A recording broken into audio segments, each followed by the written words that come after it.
அனைத்து ஊடகங்களுக்கும் பத்திரிகை நண்பர்களுக்கும் வணக்கம். கள்ளக்குறிச்சி மாவட்டம், கள்ளக்குறிச்சி நகரம், கருணாபுரத்தை சுற்றியுள்ள பகுதியில் இருக்கின்ற ஏழை எளிய மக்கள் அந்த பகுதியில் விற்பனை செய்த கள்ள சாராயத்தை குடித்த காரணத்தினால் சுமார் 200 பேர் பாதிக்கப்பட்டதாக தகவல் கிடைத்துள்ளன.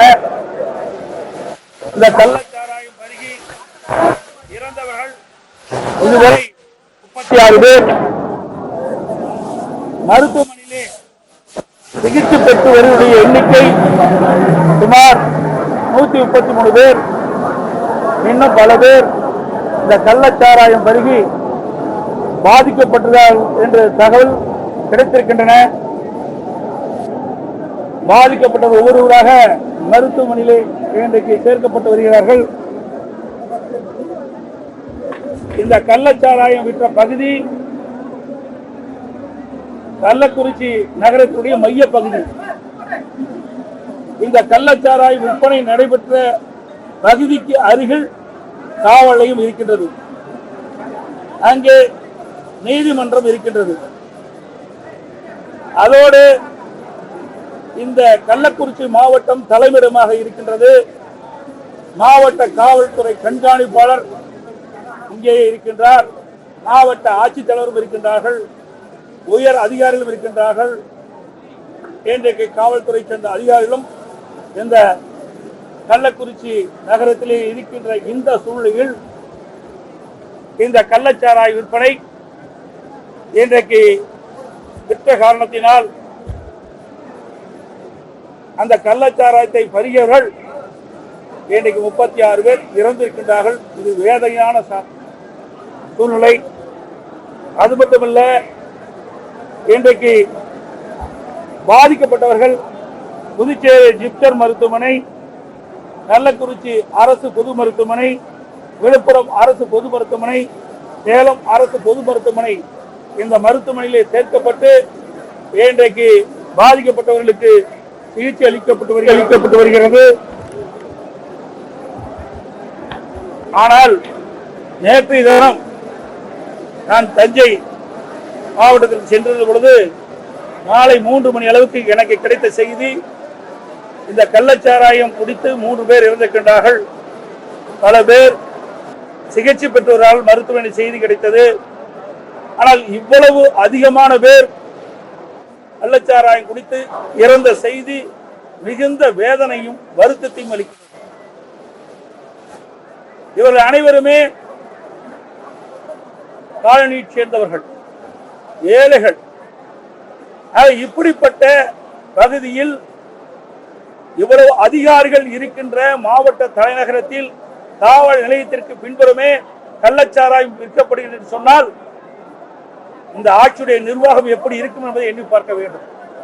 அது மட்டுமல்ல, எங்களுக்கு கிடைத்த தகவல், பத்திரிகை ஊடக செய்திகள், பரவலான தகவல்கள், வலையில் வருகின்ற செய்திகள், இதற்கு பின்னாலே மிகப்பெரிய ஒரு கும்பல் இருப்பதாக கிடைத்திருக்கின்றன. அதுவும் ஆளுங்கட்சியை சேர்ந்த அதிகாரமிக்கவர்களே ஈடுபட்டிருப்பதாக தெரிகிறது. இல்லாவிட்டால் இவ்வளவு துணிச்சலாக நகர மைய பகுதியில் காவல் நிலையத்திற்கு அருகில் இந்த கள்ளச்சாராய விற்பனை நடைபெறுமா? இன்னைக்கு மக்களிடத்திலே மிகப்பெரிய கொந்தளிப்பை இது ஏற்படுத்தியிருக்கின்றது. இன்னும் எவ்வளவு பேர் சிகிச்சையில் குணமடைவார் என்று தெரியவில்லை. இன்றைக்கு சிகிச்சை பலனளிக்காமல் நேற்றையிலிருந்து ஒவ்வொருவராக இறக்க வேண்டிய ஒரு சூழலை பார்க்கின்ற பொழுது மிகுந்த வேதனையும் அதிர்ச்சியும் இன்றைக்கு அடைந்திருக்கின்றோம். இதற்கு முன்பு விழுப்புரம் மாவட்டம், செங்கல்பட்டு மாவட்டத்தில் கள்ளச்சாராயம் மருந்து 22 பேர் உயிரிழந்தார்கள். அப்பொழுது நான் விழுப்புரம் மாவட்டத்திற்கு வருகிறது அரசு மருத்துவமனையை அந்த சிகிச்சை பெறுகளை பார்த்துட்டு பேட்டி கொடுத்தேன். அப்பொழுதும் நான் சொன்னேன், தமிழகத்தில் கள்ளச்சாராயம் அதிகமாக விற்பனை செய்யப்படுகிறது. இதனால் ஏழை எளிய மக்கள் இந்த கள்ளச்சாராயத்தை குடித்து இறக்கின்றார்கள். இதை தடுத்து நிறுத்த வேண்டும், இரும்பு கரம் கொண்டு நடவடிக்கை எடுக்க வேண்டும் என்று அப்பொழுதே தெரிவித்தார்.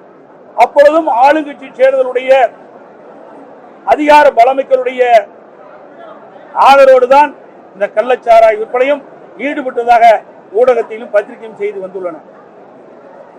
அப்பொழுதும் உடனடியாக முதலமைச்சர் நடவடிக்கை எடுப்பதாக சிபிசிஐடியிடம் இந்த கள்ளச்சாராயம் அறிந்து இறந்தவருடைய நிலை பற்றி ஆராய நடவடிக்கை எடுக்க சிபிசிஐடியும் ஒப்படைத்தார். இதுவரை என்ன ஆனது என்றே தெரியவில்லை. யார் மீது இவர்கள் நடவடிக்கை எடுத்திருக்கின்றார்கள் இந்த விடியா திமுக அரசு? அப்பொழுது வீர வசனம் பேசி அறிவிப்பை வெளியிடுகிறார்கள். ஆனால் அந்த பிரச்சனை முடிந்த பிறகு அதோடு விட்டு விடுகிறார்கள். செங்கல்பட்டு மாவட்டம், விழுப்புரம் மாவட்டத்தில் கள்ளச்சாராயம் அறிந்து இறந்தவர்கள், அதற்கு காரணமானவர்கள் யார், எந்தெந்த அதிகாரிகள், எந்தெந்த காவல்துறை சேர்ந்தவர்கள், எவர் மீது இதுவரை நடவடிக்கை எடுத்திருக்கின்றார்? இப்பொழுதும் இவ்வளவு பிரச்சனை ஏற்பட்டிருக்கின்றது. நேற்றைய தினம் இந்த மாவட்டத்தினுடைய பொறுப்பு அமைச்சர், பொதுப்பணித்துறை அமைச்சர், மக்கள் நல்வாழ்வுத்துறை அமைச்சர் நேற்று பேட்டி கொடுத்திருக்கிறாங்க. அப்ப என்ன சொல்றாங்க? இந்த கள்ளச்சாராயம் விற்பனை குறித்து அரசுக்கு தகவல் கிடைத்திருந்தால் நடவடிக்கை எடுப்போம் என்று சொல்கிறார். எங்களுடைய சட்டமன்ற உறுப்பினர், கள்ளக்குறிச்சி சட்டமன்ற உறுப்பினர் செந்தில்குமார் அவர்கள் ஒரு 5 தினங்களுக்கு முன்பு மாவட்ட காவல் கண்காணிப்பாளர் தொலைபேசி வாயிலாக கள்ளச்சாராய விற்பனை, போதைப் பொருள் விற்பனை அமோகமாக நடைபெற்றுக் கொண்டிருக்கிறது, இதை தடுத்து நிறுத்த வேண்டும் என்று அவரிடத்தில் தெரிவித்திருக்கின்றார். நேற்றைய முன்தினம் அவர் நேரிலே சந்திக்கின்ற பொழுது காவல்துறை கண்காணிப்பிடம் தெரிவிக்கின்றார், நான் குறிப்பிட்டேன், இன்னும் நடவடிக்கை எடுக்கவில்லை. ஆகவே கள்ளச்சாராயம் விற்பனையை தடுத்து நிறுத்த உரிய நடவடிக்கை மேற்கொள்ள வேண்டும் என்று தகவலை கொடுத்தார் சட்டமன்ற உறுப்பினர். ஆனால் காவல்துறை சேர்ந்த அதிகாரிகள் எந்த நடவடிக்கையும் எடுக்கவில்லை. அதோடு 29/3/2023 அன்று நம்முடைய கள்ளக்குறிச்சி சட்டப்பேரவை உறுப்பினர் செந்தில்குமார் அவர்கள் ஒரு கவன ஈர்ப்பு தீர்மானத்தை சட்டமன்றத்திலே சபாநாயகரிடம் அளித்தார். அதிலே கூட குறிப்பிட்டிருக்கின்றார், இன்றைக்கு கள்ளக்குறிச்சி மாவட்டம் தியாகதுருவம் ஒன்றியம் தூத்துக்குடி கிராமத்தைச் சேர்ந்த ஜெய்சங்கர் அவர்களின் மகன் ஜெகன்ஸ்ரீ என்பவர் 23/3/2022 காலை 8 மணியில் பரஞ்சரம் காவல் நிலையத்தில் தனது மகன் காணவில்லை என்று புகார் தெரிவித்திருந்த நிலையில் தூத்துக்குடி கிராமத்தை 3 நபர்களை பிடித்து வந்து விசாரித்து மது அருந்து அழைத்து சென்று மது பாட்டிலால் தலையில் தாக்கி கழுத்தில் குத்தி கூத்தடியில் உள்ள வனத்துறைக்கு சொந்தமான இடத்தில் புதைத்து விட்டனர். எனவே இப்பகுதியில் கஞ்சா மற்றும் கள்ளச்சாராயம் ஆகியவை பெரும் புழக்கத்தில் உள்ளதால் அதை உடனடியாக தடுத்து நிறுத்த வேண்டிய அவசியம் குறித்து இன்றைக்கு விவாதிக்க வேண்டும் என்று இன்றைக்கு பேரவைத் தலைவரிடத்தை கொடுத்தார். இதை விசாரிக்கப்பட்டிருந்த அந்த கவன தீர்மானத்தை எடுத்து சட்டமன்றத்திலே விவாதிக்கப்பட்டிருந்தால் இது முதலமைச்சருடைய துறை. அவை இந்த பகுதியில் எந்தெந்த பகுதியில் கள்ளச்சாராயம் விற்பனை நடைபெறுகிறது, எந்தெந்த பகுதியில் இன்றைக்கு போதைப்பொருள் விற்பனை நடைபெறுவதை கண்டறிந்து நடவடிக்கை எடுத்திருக்கலாம். நேற்றைய தினம் அமைச்சர் சொல்கிறாரே, எங்களுடைய சட்டமன்ற உறுப்பினர் கவன ஈர்ப்பு தீர்மானத்தை கொடுத்திருக்கின்றோம், தகவல் கிடைத்திருந்தால் நடவடிக்கை எடுப்போம் என்று சொன்னார். கவன ஈர்ப்பு தீர்மானத்தை நீங்கள் எடுக்கல. ஆக இந்த கள்ளக்குறிச்சி மாவட்டம் மட்டுமல்ல, கள்ளக்குறிச்சி நகரம் மட்டுமல்ல, தமிழ்நாடு முழுவதும் இன்றைக்கு போதைப் பொருள் நிறைந்த மாநிலமாக திகழ்கிறது. கள்ளச்சாராயம் ஆறு போல் ஓடிக்கொண்டிருக்கின்றது. ஏழை எளிய மக்கள் கள்ளச்சாராயத்தை குடித்து விலை மதிக்க முடியும். ஹலோ கைஸ்,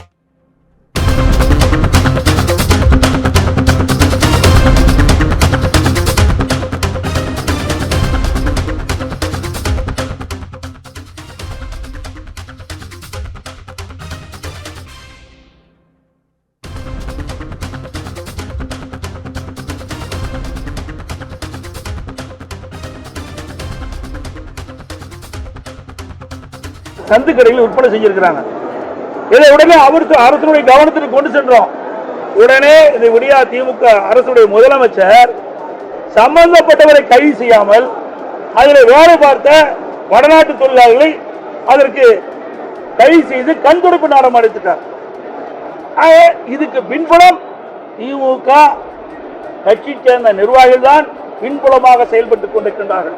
இல்லாவிட்டால் இப்படிப்பட்ட மரணம் நடைபெறாத இந்த மரணம் நடைபெறுவதற்கு காரணம் திமுக முதலமைச்சருடைய நிர்வாக திறமையற்ற முதலமைச்சர் ஆண்டு கொண்டிருக்கின்றார். இதற்கு பின்புலமாக திராவிட முன்னேற்ற கழகத்தைச் சேர்ந்த நிர்வாகிகளே ஈடுபட்டிருக்கிறார் என்று வெள்ள தெளிவாக பல்வேறு சந்தர்ப்பங்களில் தெரிய வருகிறது. அதனால் இவ்வளவு உயிர்கள் இன்றைக்கு போவதற்கு காரணம், இவ்வளவு மரணங்கள் ஏற்படுவதற்கு காரணமாக இருந்த நிர்வாக திறமையற்ற முதலமைச்சர் திரு ஸ்டாலின் அவர்கள் ராஜினாமா செய்ய வேண்டும். அதுதான் பொருத்தமா இருக்கும். ஏன்னா ஒவ்வொரு முறையும் ஏதாவது ஒரு சாக்கு போக்க சொல்லி இன்றைக்கு அவர்கள் இதை காலம் கடத்தி இப்படிப்பட்ட ஏழை எளிய மக்கள் விலை மதிக்க முடியாத உயிர் துறப்பதற்கு காரணமாக இருக்கிற அரசாங்கம் விடியா திமுக அரசாங்கம் இந்த நேரத்தில் சுட்டிக்காட்டுகிறேன். இதற்கு தார்மீக பொறுப்பேற்று திராவிட முன்னேற்ற தலைவர் தமிழகத்தினுடைய முதலமைச்சர் திரு ஸ்டாலின் அவர்கள் ராஜினாமா செய்ய வேண்டும் என்று நாங்கள் வற்புறுத்துகிறோம். அது மட்டுமல்ல, இன்றைக்கு விக்கிரவாண்டி சட்டமன்ற தேர்தல் நடக்குது. அதுல பூத் வாரியா பிரிச்சு அமைச்சரை நியமிக்கிறாங்க. ஒன்றியத்துக்கு 5 அமைச்சரை நியமிக்கிறாங்க. இவ்வளவு பேர், சுமார் 200 பேர் கள்ளச்சாராயம் குடித்து ஆபத்தான நிலையில் இருக்கிறார்களே, இதற்கு ஒரு 20 பேருக்கு ஒரு அமைச்சரை போட்டு இன்றைக்கு சென்னையிலிருந்து மருத்துவர்களை அழைத்து வந்து இன்னைக்கு உயர்தர சிகிச்சை அளிக்கப்பட்டிருந்தால் பல பேரை காப்பாற்றிருக்கலாம். ஆனால் மக்கள் மீது அக்கறை இல்லாத அரசாங்கம், அவளுக்கு ஆட்சி அதிகாரம் தான் முக்கியம். ஓட்டு போட்ட மக்களோ, நாட்டு மக்களோ, ஏழை மக்களோ பற்றி கவலைப்படாத முதலமைச்சர் இன்றைக்கு விடியா முதலமைச்சர் என்பதை நேரத்தில் தெரிவித்துக் கொள்கிறேன். அது மட்டுமல்ல, நேற்றைய தினம் ஒரு 3-4 பேர் இறந்த பொழுது இன்றைக்கு மாவட்ட ஆட்சித்தலைவர், மாவட்ட காவல்துறை கண்காணிப்பாளர், இந்த மாவட்டத்தினுடைய திமுக மாவட்ட செயலாளர், சட்டமன்ற உறுப்பினர் அருகில் வந்து பேசுறாங்க. இன்னைக்கு எல்லாத்துக்கும் வெட்டரிச்சமா தெரியும். இதில் இறந்தவருடைய குடும்பத்தை சேர்ந்த ஒருவர் தொலைக்காட்சி மூலமாக பேட்டி கொடுக்கிறார். கள்ளச்சாராயம் பருகிதான் எங்க குடும்பத்தை சேர்ந்தவர் இறந்தார் என்று. ஆனால் மாவட்ட ஆட்சித்தலைவர் என்று சொல்கிறார், வயிற்று வலியால், வயிற்று போக்கால் இருந்தார். இன்னொருவர் வயதான காலத்தினால இருந்தார் என்று சொல்றார். இன்னொரு உயிர் போயிருக்கின்றது, அதற்கு வலிப்பு வந்து இறந்தார் என்று சொல்றார். எவ்வளவு பச்சை பொய்யை ஒரு மாவட்ட ஆட்சித்தலைவர் சொல்கிறார். இந்த அரசுக்கு முட்டுக் கொடுக்கிறார். இப்படிப்பட்ட அதிகாரி இருக்கின்ற பொழுது இப்படிப்பட்ட ஏழை மக்களுக்கு எங்கே நீதி கிடைக்கும்? ஏழை மக்கள் இப்படி காப்பாற்றப்படுவார்கள்? ஒரு மாவட்ட நிர்வாகமே ஒரு தவறாக, ஒரு முன்னுதாரணமாக நேற்றைய தினம் அவர்கள் கொடுத்த பேட்டியிலிருந்து தெரியுது.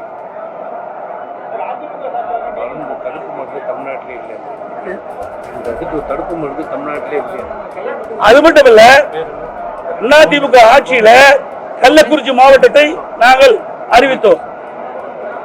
இந்த மக்களுடைய கோரிக்கையை ஏற்று அதோடு இந்த மாவட்ட மக்கள் இருக்கின்ற முன்னாள் அமைச்சர் சிவி சண்முகம், குபர்குரு அவர்கள், இன்னும் முன்னாள் சட்டமன்ற உறுப்பினர்கள், எங்களுடைய சட்டமன்ற உறுப்பினர்கள் கோரிக்கை வச்சாங்க. அவருடைய கோரிக்கை ஏற்று இங்கே ஒரு அரசு மருத்துவமனை கொண்டாந்தோம். அந்த மருத்துவமனைக்கு தேவையான மருத்துவர்களோட நியமிக்கல. நல்ல மருத்துவர்களை இங்கே நியமிக்கப்பட்டிருந்தால் இவ்வளவு பெரிய மருத்துவமனை கட்டி கொடுத்திருக்கிறோம். 400 கோடியில அதுக்கு தேவையான மருத்துவ கருவிகளை வாங்கி வைத்திருந்தால் இந்த ஏழை மக்களை காப்பாற்றிருக்கலாம். அதுவும் தவற விட்டு விட்டார்கள். இந்த வியாதிக்கு முடிக்கிற விஷத்தை முடிக்கிற மருந்து தமிழ்நாட்டிலே இந்த மருந்து இல்ல. அது மட்டுமல்ல, இந்த கள்ளச்சாராய அவளுக்கு குணமடைய செய்ய வேண்டும் என்றால் இந்த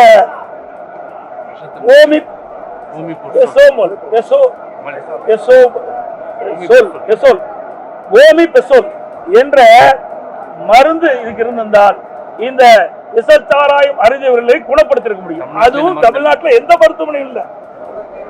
ஆக இப்படிப்பட்ட ஒரு அவல ஆட்சி தமிழகத்தில் நடைபெற்றுக் கொண்டிருக்கிறது. இதற்கெல்லாம் தார்மீக பொறுப்பேற்று இன்றைய முதலமைச்சர் திரு ஸ்டாலின் அவர்கள் ராஜினாமா செய்ய வேண்டும்.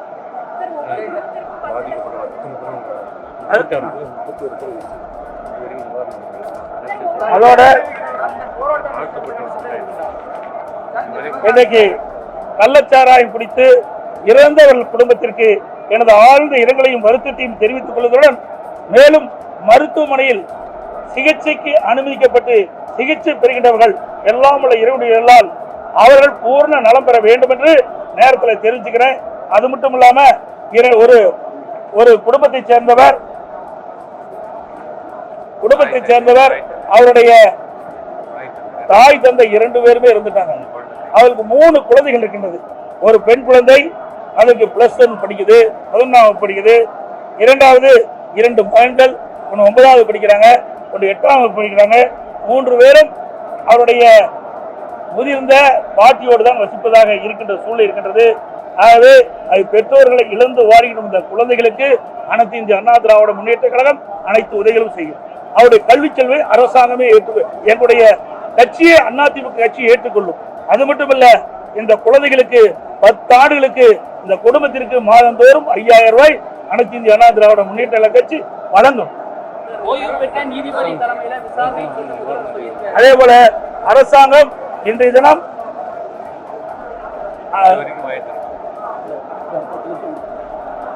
இன்றைக்கு விடியா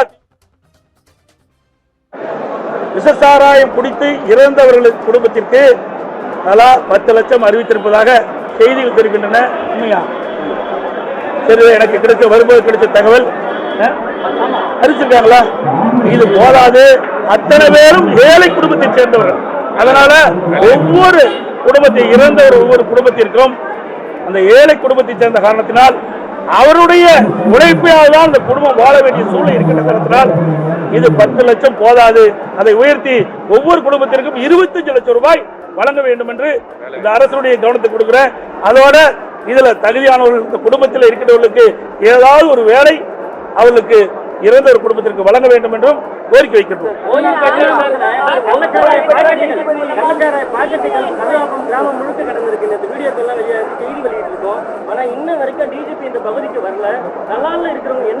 இந்த அரசாங்கமே இல்லையே, அரசாங்கமே செயல்படலையே.